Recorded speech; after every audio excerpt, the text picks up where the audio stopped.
జనవరి 28, 2024 హైదరాబాద్లోని తెలుగు యూనివర్సిటీలో సమావేశ హాలులో తెలంగాణ ఉద్యమ పితామహుల జాదవ్ గద్దరుల జయంతి వేడుకలు నిర్వహించుకున్నారు తెలంగాణ ఉద్యమ ఆకాంక్షల వేదిక వారు. ఈ సందర్భంగా సీనియర్ జర్నలిస్టు పాషం యాదగిరి గారు మాట్లాడుతూ, తను తొలితరము ఉద్యమకారులను వలస పాలకులు కాల్చి చంపితే మలిదరము తొలి దశలో నయం అనే గూండాను ముందట పెట్టి రాజ్యం కనుసన్నుల్లో పోలీసు వ్యవస్థ కాల్చి చంపింది బెల్లి యాదయ్య నుండి గద్దరుపై కాల్పుల వరకు అంటూ వివరించారు.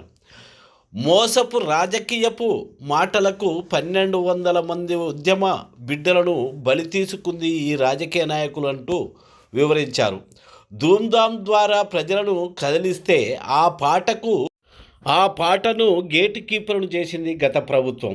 ఈ ప్రభుత్వం ఆ పాటకు విగ్రహం పెట్టుకుంటానంటే అనుమతి ఇవ్వటం లేదు. ఈ ప్రభుత్వం ఎవరి ప్రభుత్వమో ఆలోచించాలంటూ ప్రజలకు వివరించారు. గద్దారు కూతురు వెన్నెల మాట్లాడుతూ తన తండ్రిపై జరిగిన కాల్పుల విధానాన్ని వివరించింది.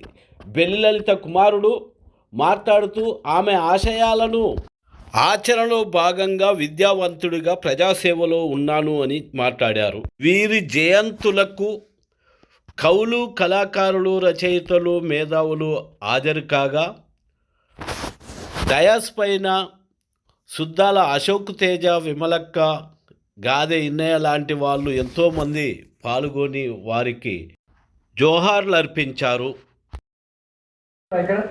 భువనగిరి నుంచి వచ్చినారు కూర్చున్న వాళ్ళు పాప వాళ్ళ తండ్రులందరూ చంపేసి ఎంతమంది చచ్చిపోయిండ్రు. చంపింది పోలీసులే, నయం కాదు ఏం కాదు. చంపి నయం పేరు పెట్టారు, నయం నేనే అని చెప్పాడు. అంతమందిని చంపినప్పుడల్లా గద్దరు పోయింది. బెల్లెల్ని చంపినప్పుడు కూడా జాదవ్ గారు కూడా పోయింది. ఇద్దరికి ఫోన్లు, గదర్కు జాదవ్కు నయం పేరుతో ఫోన్లు. మీరు భువనగిరికి వస్తే చంపేస్తాం, ముక్కలు చేస్తాం, బెల్లెలతో కట్టిన బతి కొడుతుంది. జాదవ్ గారు సంచి తీసుకొని వాడు చెప్పినోడికి, నేను వస్తున్నా, ఒంటరిగా వస్తున్నా, రైలుకి వస్తున్నా, భువనగిరి రైల్వే స్టేషన్లో కూర్చుంటా, ఏం చేస్తావు చెయ్యి. దిగిండి ఆయన, అక్కడే కూర్చున్నాడు. ఎందుకో పోతే మాకు అనిపించింది ఆయన. ఇదేమి సార్ అంటే, మీరు వెళ్ళిపోండి. ఎందుకు వెళ్ళిపోవాలి, వాడు నన్ను చంపుతారంట. ఎవరు సార్ నయం, మిమ్మల్ని ఎందుకు మీరు వెళ్ళిపోండి. బలవంతంగా ఆయన తీసుకొచ్చినాం, మనందరూ తీసుకొచ్చి. అన్నిటికీ గిన్నారెడ్డి గారి సాక్షి. ఆయన దేనికి భయపడలేదు, ఏమి చేసినా భయపడలేదు. ఆయన కూడా పిల్లల్ని పట్టించుకోలేదు, భార్యను పట్టించుకోలేదు, కుటుంబాన్ని పట్టించుకోలేదు.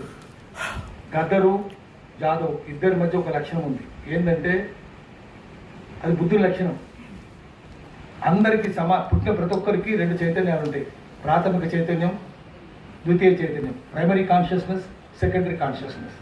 ప్రైమరీ కాన్షియస్నెస్ మనం ఏ ఇంట్లో పుట్టినాం, మన అమ్మ, నాయన, కుటుంబం, తక్కువ బంధువులు, ఊరు, పిల్లలు, ఇది ప్రైమరీ కాన్షియస్నెస్. సమాజం సెకండరీ కాన్షియస్నెస్. కానీ వీళ్ళిద్దరికీ సమాజమే ప్రైమరీ కాన్షియస్నెస్ కింది, కుటుంబం సెకండరీ కాన్షియస్నెస్ కింది. అందుకే సమాజం కోసమే, బుద్ధుల్లాగానే సమాజం కోసమే తిరిగింది.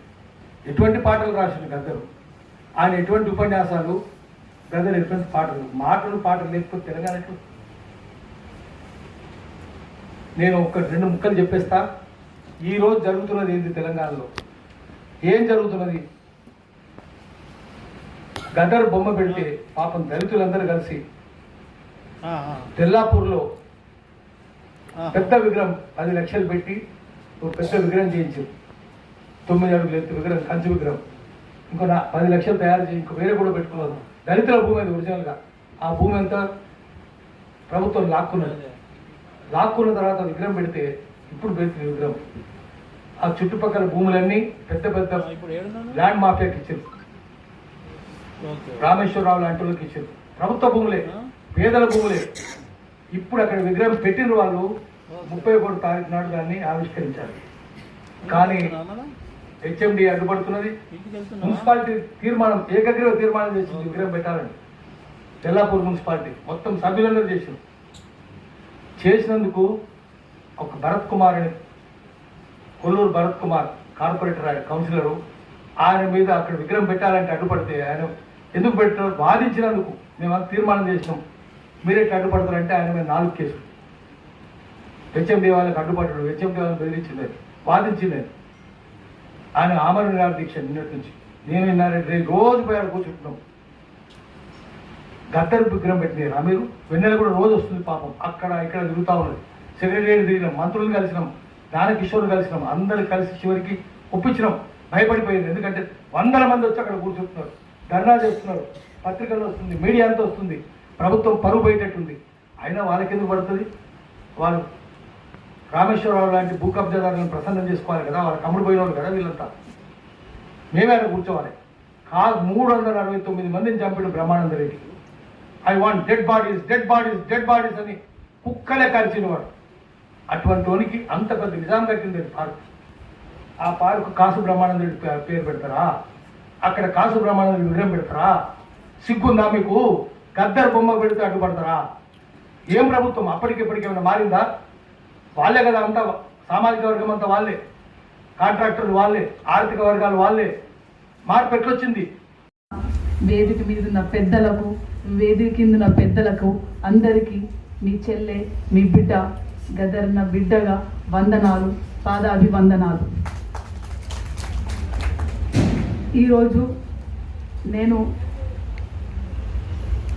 అంకుల్ కేశవ గారు గురించి చెప్పేంత గొప్పదాని గాను, మా తండ్రి గద్దరన్న గురించి చెప్పేంత గొప్పదాని కాను. కాకపోతే చిన్నపిల్లగా మీ అందరి ముంగట చాలా చిన్నపిల్లని. ఇప్పటికే చిన్నపిల్లలు పెద్దవాళ్ళు ఏమి చేస్తారు, ఏమి మాట్లాడతారు, సమయం సందర్భం వచ్చినప్పుడు ఎలా రియాక్ట్ అవుతారు, మంచి చెడు, ధైర్యము, పిరికితనము ఎవరి దగ్గర నేర్చుకుంటారంటే మొదటిగా తల్లిదండ్రులు, ఇంట్లున్న వాళ్ళు, పక్క వాళ్ళు, తర్వాత రెండవది స్కూల్లో, తర్వాత తను పెరుగుతున్న సమాజంలో. నేను ఈరోజు ఇంత ధైర్యంగా మాట్లాడగలుగుతున్నానంటే, ఉండగలుగుతున్నానంటే దానికన్నా ముందు ఒక చిన్న చెప్తాను. నాన్న మీద ఇన్సిడెంట్ అటాక్ అయినప్పుడు, నాన్న మీద పోలీసు కాల్పు అయినప్పుడు నేను, మా పెద్దన్న, మా అమ్మ ఆల్రెడీ ఎక్కడ ఉంది, పరుగులు తీసుకుంటూ బయటకు వచ్చాము. రాగానే అక్కడ నేను ఏడ్చుకుంటూ కుప్పు కూలిపోవట్లేదు ఆడపిల్లలాగా. ఎవరా మా నాన్న మీద ఫైరింగ్ చేసిందని రాళ్ళు తీసుకొని, కట్టెలు తీసుకొని ఎవరైతే కాలవడానికి వచ్చినారోనో వాళ్ళని ఉరికిపించినాం. అంటే వెహికల్, కారు చాలా స్పీడ్గా తీసుకుపోతే 2 to 3 కిలోమీటర్స్ పరిగెత్తి, రాళ్ళు రువ్వుకుంటా పరిగెత్తి, నంబర్ రాసుకొని మళ్ళీ ఇంటికి తిరిగి వచ్చాను. ఆ ధైర్యం ఎక్కడి నుంచి వచ్చిందంటే నేను పుట్టి పెరిగిన అమరవీరులు, ఉద్యమకారులు, సమాజ సేవకులతో పెరిగొచ్చిన ఆ ధైర్యం వచ్చింది. రెండోది, నేను ఇలా ముందుకొచ్చి మాట్లాడుతున్నాను, మీతో ఉండగలుగుతున్నానంటే ఉద్యమాలలో భాగం. మమ్మల్ని చిన్నప్పుడు పట్టుకొని పోయారు.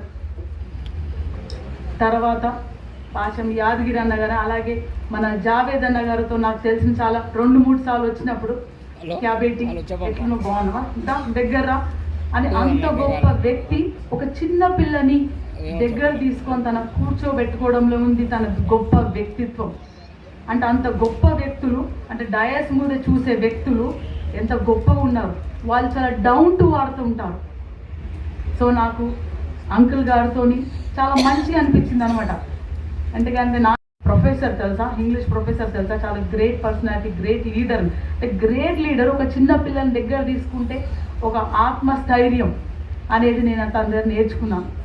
ఇంకా మా తండ్రి కోసం చెప్పాలంటే, తండ్రి అనేదానికంటే మేము కూడా ఇంట్లో ఆయనని ఒక గ్రేట్ పర్సనాలిటీ, ఒక వీరుడు, ప్రజల్ని కదిలించిన వీరుడు, ఒక త్యాగమూర్తి, దేనికి తూటాలకు భయపడని, నిందలకు భయపడని, ద్రోహానికి భయపడని ఒక విజనరీని, ప్రజల కోసం తన జీవితాన్ని త్యాగం చేసే ఒక మనిషిగానే చూసాం. అందుకే ఏదైనా గద్దరన్ననే అంటాం.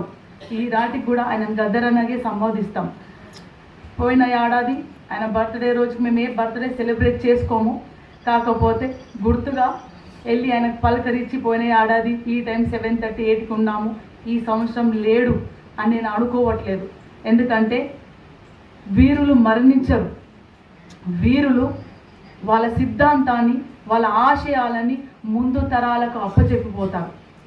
దాంట్లో మీరు నేను అనుకుంటున్నాను.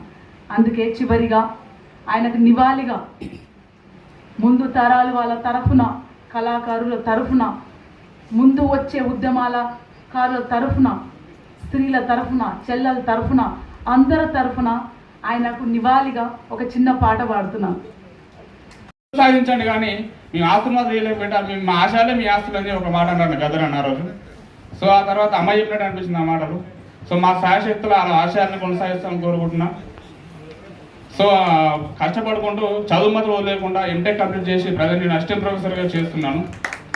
సో వాళ్ళ ఆశయాలు ఏంటి, ప్రతి ఒక్కరికి విద్య అందాలి, ప్రతి ఒక్కరికి ఆర్థికంగా ఎదగాలనే ఉద్దేశంతో ఉండే ఎడ్యుకేషన్ ఫీల్డ్కి వచ్చాను. ఫ్రీ ట్యూషన్స్ చెప్పడం కానీ, గవర్నమెంట్ స్కూళ్ళలో వెళ్ళి అవగాహన కల్పించే కార్యక్రమాలను చేసుకుంటూ వస్తున్నాను. సో అది కూడా వాళ్ళ ఆశయాలు సాధనే అనుకుంటున్నాను.